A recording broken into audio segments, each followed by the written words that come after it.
بسم اللہ الرحمن الرحیم۔ حضرت مولانا محمد امجد علی اعظمی علیہ رحمۃ اللہ فرماتے ہیں کہ جہنم میں وائل نامی ایک خوفناک وادی ہے جس کی سختی سے خود جہنم بھی پناہ مانگے گی۔ جان بوجھ کر نماز قضا کرنے والے اس کے مستحق ہیں۔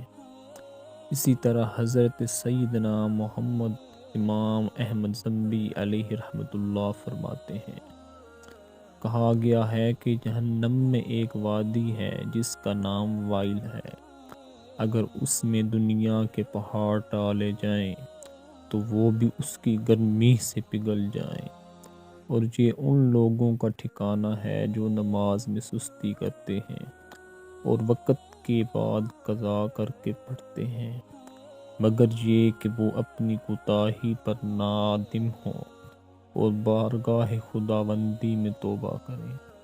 سرکار مدینہ منورہ سردار مکہ مکرمہ صلی اللہ تعالی علیہ وآلہ وسلم نے صحابہ کرام علیہم الرضوان سے فرمایا، آج رات دو شخص یعنی جبرائیل علیہ السلام اور میکائیل علیہ السلام میرے پاس آئے اور مجھے ارض مقدسہ میں لے آئے۔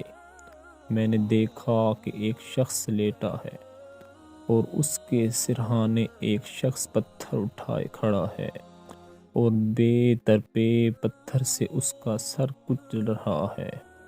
ہر بار کچلنے کے بعد سر پھر ٹھیک ہو جاتا ہے۔ میں نے فرشتوں سے کہا، سبحان اللہ، یہ کون ہے؟ انہوں نے عرض کی، آگے تشریف لے چلیے۔